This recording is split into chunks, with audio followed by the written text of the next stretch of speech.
There really is power in a name. And what does it look like when you can begin to tap into the power of the all-encompassing name? The Shem ha-Mephorash, or the name of extension, the 72 names of God, is an important Kabbalistic process and understanding, wisdom teaching that I feel like can really help support you with creating lasting change and transformation and alchemizing your shit into gold.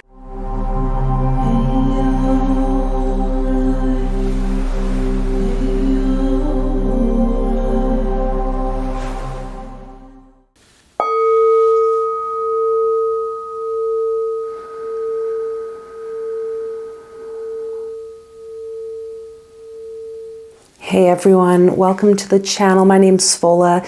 Today we are going to be diving into the 72 names of God, also known in the Hebrew as the Shem ha-Mephorash. To start off, you guys, I just want to say that I honor and respect those who've come before, especially when it comes to teachings of Qabalah, Jewish mysticism, and a bit of a, I guess, preface here that I am not Jewish. I do not speak the Hebrew language. Everything I'm going to share with you today is based off of my own personal study and exploration of the Shem ha-Mephorash, going through several years of personal study and meditation, reflection on this idea of the 72 names of God. I'm coming from a more kind of like Western esoteric tradition rather than the traditional Jewish Kabbalah. So if there's anything that maybe, you've heard differently, I just invite you to take what you will, leave what you want, and see where this takes you today. There's so much power in a name. And for many of us, in the Western world, there can be a disconnect. I have a lot of gratitude for my parents and giving me the name Fola and a bit of an understanding of what that name means from the Yoruba tradition. And I can tell you, when you start to dive into really what does your name mean, what do the names of your culture, the names that have been used in your ancestry, when you start to look at that, you start to have a newfound appreciation for what power a name holds. And when I began the exploration of the Shem ha-Mephorash, 5-6 years ago now, I didn't really know what I was getting into. I started with a particular text, which I have reviewed on the channel before, the 72 Sigils of Power by Zaina Blaze. And that was a really informative book. It helped me to recognize the magical abilities that can come with looking at what I identify the Shem ha-Mephorash as, these kind of like 72 different aspects of God. When we look at the history of a name, we can see the power of a name within the Jewish tradition. We have the tetragrammaton, the yod he vav he, the aspect of the name that cannot actually be spoken except by a rare few, like the high priestess at a very particular point during the year. And there are other names that the Jewish people and other various cultures hold as sacred. And this is something that I feel like, again, in the West, we kind of can miss out on and misunderstand perhaps what can be brought forward by the utterance of a name.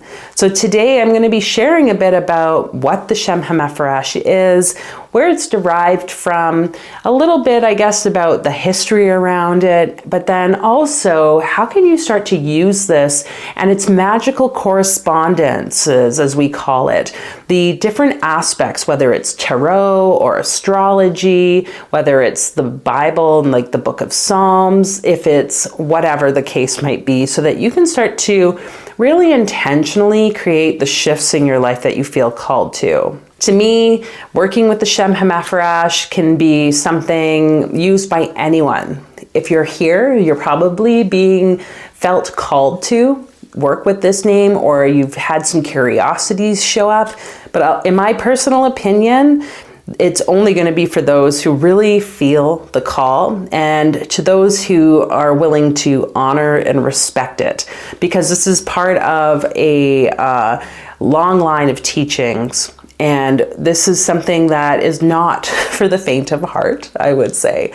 So be gentle with yourself and be willing to be patient as you go through this process. We know that in the Hebrew language, the letters of the language itself hold special meaning. The Sefer Yetzirah, this book of formation, goes into the different letters and how they actually came about, along with what they all kind of connect to, what they mean. If you've been moving through the Explore the Tarot keys with me on the channel, we've been going and looking at each of the major arcana of the tarot deck and how they tie to each of the Hebrew letters. That goes beyond even the Jewish mystical practice of Qabalah with a K. If we look at the Sefer Yetzirah, this book that explores how each letter came about and it's sort of like defining features, then we know that God created this world with the hope of recognizing the power of a word, recognizing the power of how vibration of each letter, each word can really bring about significant change and influence in our lives. And when we talk about the Shem ha-Mephorash, we are diving into these 72 triads of letters that exist. And so I will put that up on the screen where you'll be able to see the 72 names literally are 72 three-letter names that exist based on the Hebrew alphabet. Where exactly do these names come from? And it amazes me throughout the Kabbalistic tradition, practices, that there are teachers, students of the practices who really have spent time and dedicated themselves to reading their traditional texts. But the Shem ha-Mephorash, these 72 letters, are actually derived from 3 particular verses in the book of Exodus, chapter 14. And this is during the exodus of the Jewish people from Egypt. They were being led by Moses out of Egypt into the great unknown, into the desert. And chapter 14 has the verses 19 to 21, where I'm going to read these for you, but basically the Jewish people are about to be led across and through the Red Sea. And it says, "Then the angel of God, who had been going in front of the Israelite camp, moved and went behind them. And the pillar of cloud moved away from in front of them and stood behind them. And he came between the camp of Egypt and the camp of Israel. And there were the cloud and the darkness, and it illuminated the night. And one did not draw near the other all night long. And Moses stretched out his hand over the sea, and the Lord led the sea with the strong east wind all night. And he made the sea into dry land, and the waters split." So when they take these 3 sentences and write them in alternating directions, this is known as a boustrophodon, then we're left with this sort of serpent-like writing, this pattern. And it's from here that these 72 letters, because each verse has literally 72 letters, we get these triads. So we take, in the first example of the name Vav, Hey, Vav. To create this first triad, we combine the first letter of the first verse, which is Vav, the last letter of the second verse, which is Hey, and the first letter of the third verse, which is Vav again. This produces Vav, Hey, Vav. And the Kabbalists believe that Moses used these 72 names to cross the Red Sea, and that these names could be used for a wide range of things, including to stop evil. So again, there's this power in these names. The powerful thing to me about these names from a kind of Western esoteric tradition viewpoint is that when we look at each of the letters, each of these triads, these names, we are left with 3 different, or sometimes there's similar letter combinations, like in that number 1 name, Vav, Hey, Vav, has Vav twice. But you're left with the opportunity to see, okay, what does each letter represent in the Hebrew tradition? What's the birth story, so to speak, of each of these letters? Each of the letters in the Hebrew have a wide range of corresponding aspects to them, including a numerical value, the actual meaning of the letter. They have a unique way in which they can be pronounced. And if we look at it from the Hermetic kind of Western esoteric tradition, there's a tarot correspondence to each of these letters. So for instance, letter Aleph being the first letter of the alphabet, it is considered number 1, and it has a Gematria value of 1. It's tied to the card, the Fool. It's considered the beginning path. And it has a key value of 0. In some decks, the Fool is associated with this kind of initial 0 point. It's like the starting off point. Sometimes it's even considered at the end. Its actual meaning of the letter Aleph is the ox. And so if you think about what an ox does, how it might hold itself, what it might have represented in different cultures and traditions, there's energy of wealth and prosperity and the ability to bring about the abundance of growing agriculture and tilling the land. There are all these different aspects related to that particular letter. So let's look at an example. We'll use example of the name number 42, Mem, Yod, Kaf. So first off, there are various ways you could pronounce this name. We could literally speak the 3 letters like they are written, Mem, Yod, Kaf, remembering that when we read Hebrew, we are reading from right to left. And then there's a method known by one of the Kabbalists, Abulafia. And this is simply taking the kind of first syllables of each of the letters and turning it into a name. So Mem, Yod, Kaf would become Me, Yo, Ka. And then we can also transliterate this name, meaning we read the Hebrew letters as if they were actually just being translated. And this would mean Mem, Yod, Kaf becomes meek. You could then take this even deeper by looking at each of those 3 individual letters and maybe their meanings or also the tarot cards associated with them. Mem is tied to the hangman, and it's related to water, the element of water. Yod, we have here, is tied to the card of the hermit. I liken Yod to the closed hand, that which holds the lamp. We could also say that which kind of gives. There's almost this gifting energy that's required.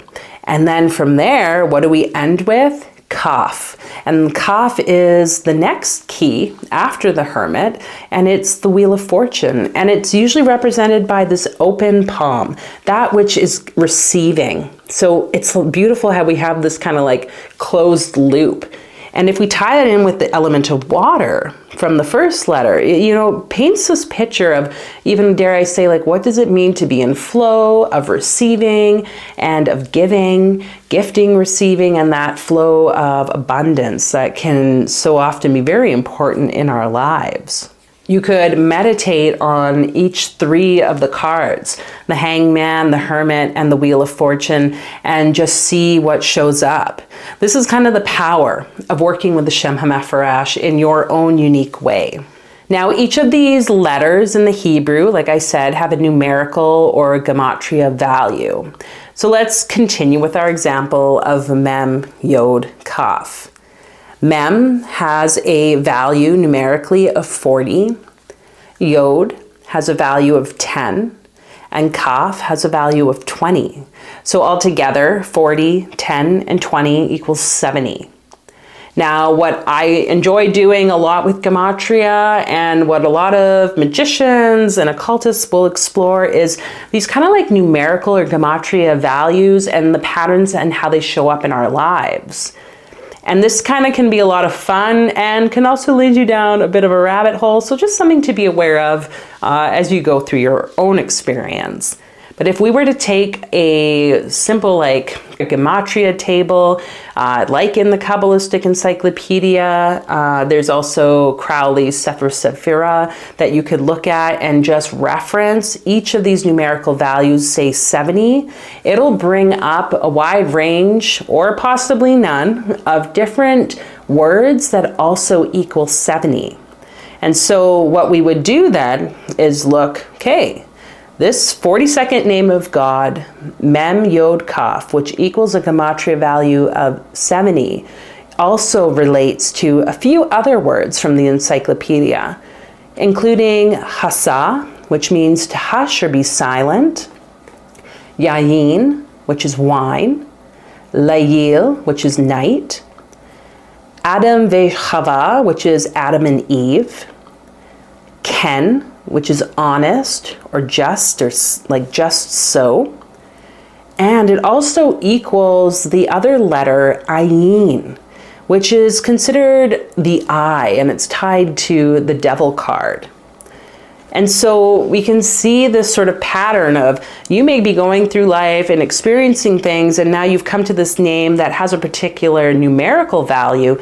You could start to play with these other words, these other themes, Adam and Eve, night, honesty, however that looks like for you. It might start to kind of stir some parts inside of you. But to me, this is the power of working with these names. You could take it further, of course. Abulafia, one of the Kabbalists that I mentioned previously, was quite involved with working with different permutations of the names. And so meaning, when I say that, I mean simply you could take the 3 letters of a name and just rearrange them. Instead of Mem Yod Kaf, you could see what spelt if you put Mem Kaf Yod, or Yod Mem Kaf, and start to see what other words come about. And you may be surprised at some of the kind of intersections there. So one area that I think is really important around the names is just becoming aware that each of the names has a different zodiacal connection. And when we look at these names or these zodiacs, each zodiac sign itself, so there's 12 in a birth chart, 12 in the whole 360 degrees of a birth chart. And each of these 12 signs cover 30 degrees, or like a house of each of this complete circle. And we know then when we calculate that, we could say, okay, each of the 12 zodiacal signs has 6 names, because 72 divided by 12 is 6. So a method of working with these names is to recognize their corresponding decans, as they call it. A decan is 10 degrees. Each zodiac sign has 3 decans, 3 times 10 being 30 degrees. And 2 names, 2 of the Shem names, are actually attributed to each decan. So for instance, if we look at the decan of Aries, Aries has 3 decans, the first decan, the second decan, and the third decan, each altogether equaling 30 degrees. The first decan consists of names 1 and 2, Vav He Vav, Yod Lamed Yod. The second decan is consisting of names 3 and 4, Samak Yod Tet, Ayin Lamed Mem. And the third decan consists of names 5 and 6, Mem He Shin, Lamed Lamed He. So we can start to see that then if each decan has 2 names in it, there's like a first half of the decan and a second half of the decan. And so there begins to be a way you can work with maybe a zodiacal sign as it relates to each of the names. Maybe you're wanting to draw more of like an Aries feel into your life. And, you know, I'm not an astrologer, so I'm not going to go too much into what each of those points of the decan can mean here, but there are kind of like more, say, like mutable or fixed or initiating energies depending on the decan, depending on where you are in that sort of like 30-degree space of that particular zodiacal sign. But this is something you may want to explore and see, how do you play with it? You may not want to choose just one name to meditate on. You may actually want to reference all 6 names of a particular zodiacal sign and see what happens when you draw that energy in. There are also some other aspects that we could explore too with each of these 6 name kind of packages. I had a little blank about what that word was going to be. In addition to these 12 zodiacal signs, it is known in the Kabbalistic system that these 12 signs will also have a different tetragrammaton, or 4-letter or 4-bannered name. And this is simply just using permutations of the tetragrammaton Yod, He, Vav, He. So with Aries, if we're starting with Aries, for instance, which not all magical systems do, but when we start with Aries, we could say, okay, Yod, He, Vav, He is the banner for that sign. For Capricorn, it could be He, Yod, He, Vav, because they've just kind of rearranged the letters. And there are actually 12 different permutations, 12 different ways in which you can arrange those 4 letters. You can then do some other work, some other magic, some meditation and contemplation by using this 4-letter name of the tetragrammaton in addition to the 3-letter Shem. I will let you explore that as you wish, and I can tell you it can be a very, very powerful experience to do so. With that being said, it's also known that each decan, each planetary connection to each zodiacal sign, can also be linked to a minor arcana in the tarot. Each name thus also has like an elemental connection, because, you know, a particular connection with air as it's related to swords, or water as it's related to the cups, to the wands and fire, and the earth and disc. Each card has 2 names attributed to it. So with one minor arcana card, there will be 2 names associated with that particular card. So for example, you could draw in the minor card of the 4 of Cups, known as the Lord of Luxury. And that is linked to the 23rd and 24th name of the Shem ha-Mephorash. You kind of think like these 2 as being almost like polar opposites of each other, like the first half of it and the second half of the decan, or first half, second half of the particular like card. My teacher would talk about using the first half as a way of purifying your understanding of the name and of the card itself, and then the second half being like a consecration of that name and of that tarot card itself. Most people are familiar with the Shem ha-Mephorash as it's related to the 72 angels. And the angels are simply derived by adding a suffix of El or Ia to the end of the actual kind of like transliterated name. So for example, with name number 47, we have Ayin Shin Lamed. The angel name is Asalia. And some people would say it's only appropriate to meditate, contemplate, or use the angelic name, not the direct Shem ha-Mephorash.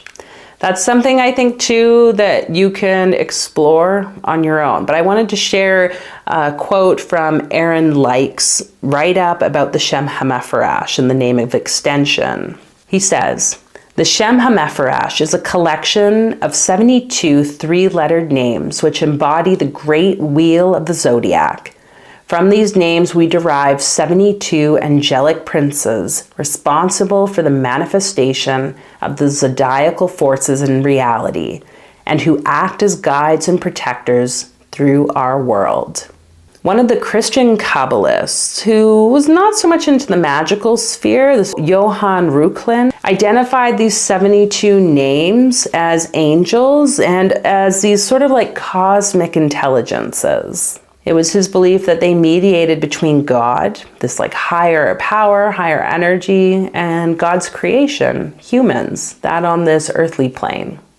So you could see them as a form of a messenger. And this may be a great way for you to start to open up and get more comfortable with working with these names. Curiosity I've always had is, what about the 72 goetic demons? How could one relate the Goetia with the 72 angels and thus the Shem ha-Mephorash? That might be worth something to explore, especially when we talk about that concept of purification and consecration. But I will leave that to you. In addition to these magical correspondences, there's also the Book of Psalms, and each of the names can also be found in a particular verse of the Book of Psalms. The way this is figured out is the tetragrammaton Yod He Vav He must first be found in the verse. And so you're reading a verse, say in the Hebrew, and you see Yod He Vav He.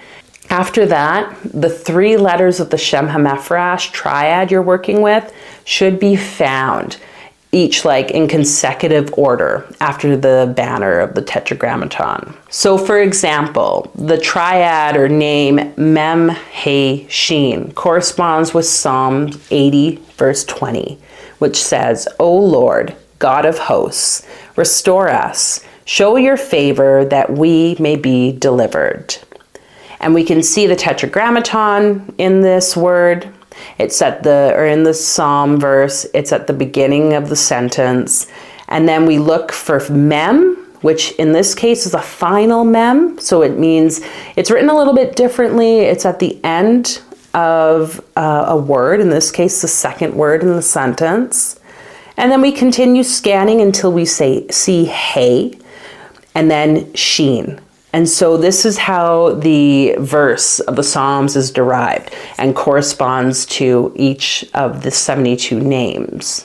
This part of the work, I really encourage you to go do your own research on if you're wanting to really confirm what the names are and what their related psalm verse is. It can be a lot of fun, and I think gets the brain working differently.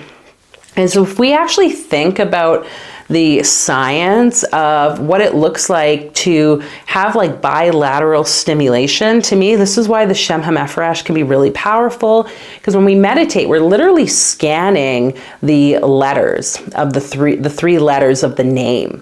I prefer to do it in the Hebrew, so reading it from right to left and literally just scanning back and forth. Again, like some of the Kabbalistic traditional practices would be to do these different body movements and breath work, I guess, exercises, while also chanting and doing mantra of these divine names of these different concepts. And so there's something about reading and scanning, and when we're doing it from right to left, for many of us English speakers, this is very foreign, it's different, it's almost like it's wiring your brain differently. Just like with EMDR, very common therapy for healing trauma, it involves bilateral stimulation where we maybe tap opposite shoulders or knees, or there's literally scanning of the eyes between 2 points while processing a traumatic event. So there's power with this. And this kind of leads me to the next piece I wanted to share around these sigils and these talismans that can be made with the names. And we know that working with a talisman, working with a sigil, these sort of like physical representations can be so powerful. And one way to do that is to literally trace the 3 letters over top of something like the Rose Cross Laman, a really well-known way in which to make sigil magic, where each of the Hebrew letters is found in these kind of like 3 tiered circles of the rose cross, and you draw your lines starting with a circle at the first letter and making your way through to the second letter, drawing a line, and then drawing a line to the third and marking it off with like a perpendicular line. So you could create different sigils. You could expand this to include the different aspects of the zodiacal sign, the tarot card associated with it, the major arcana cards associated with the name, and anything else that you feel called in whatever pattern that you maybe recognize and see that's important in your magical practice. And of course, here I want to highlight the importance of doing your own practice, because as I said, I've read a lot of texts and explore different concepts around the Shem ha-Mephorash. You know, I wrote my own book about the Shem ha-Mephorash, which I would invite you to check out if you feel called. And these are meant as like guidelines. You know, these are our own personal grimoires on our work with this very potent magic. It's important though for you to take that information, to absorb what works and leave what doesn't, and most importantly, do your own research, do your own exploration, come to your own understandings about the names. But each name is thought or believed to hold a certain theme or kind of like intention of what you could use it for. In my book, The 72 Names of God, a Magical Grimoire, I explore some of the themes that showed up as I made my way through each name over a period of 1 to 2 weeks, and what messages were coming through, what themes in my life are popping up, how could that name be used for healing a particular area in life. And you may find that that works for you.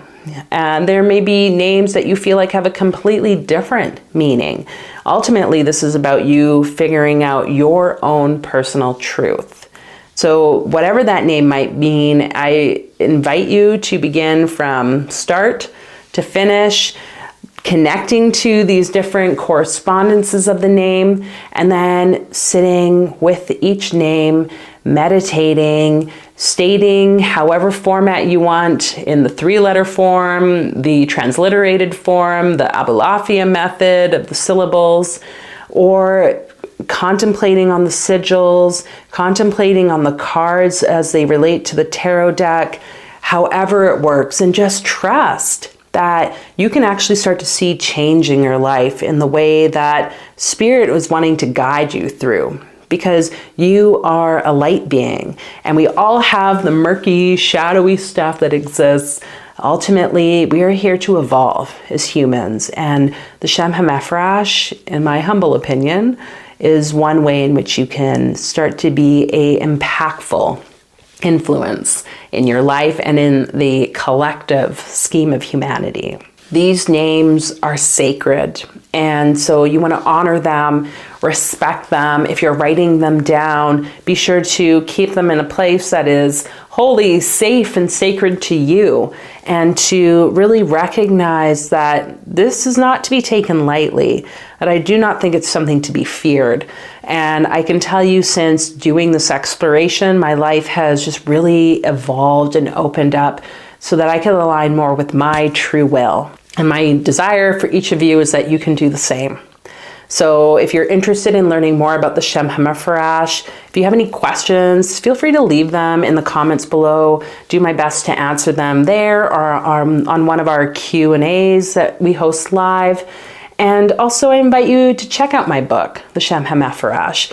See what little other nuggets I dive into, a bit more detail of some of these topics I've shared today, a bit more about the correspondences, and it also comes with lovely images for you to use so that you can tap into and meditate on each of the names. There's something really powerful about this, and yeah, the invitation for you to check out that link, you can get your copy of the book, is down in the description. So thank you so much for being here, you guys. I look forward to seeing you in another video, and until then, happy magicking. Bye.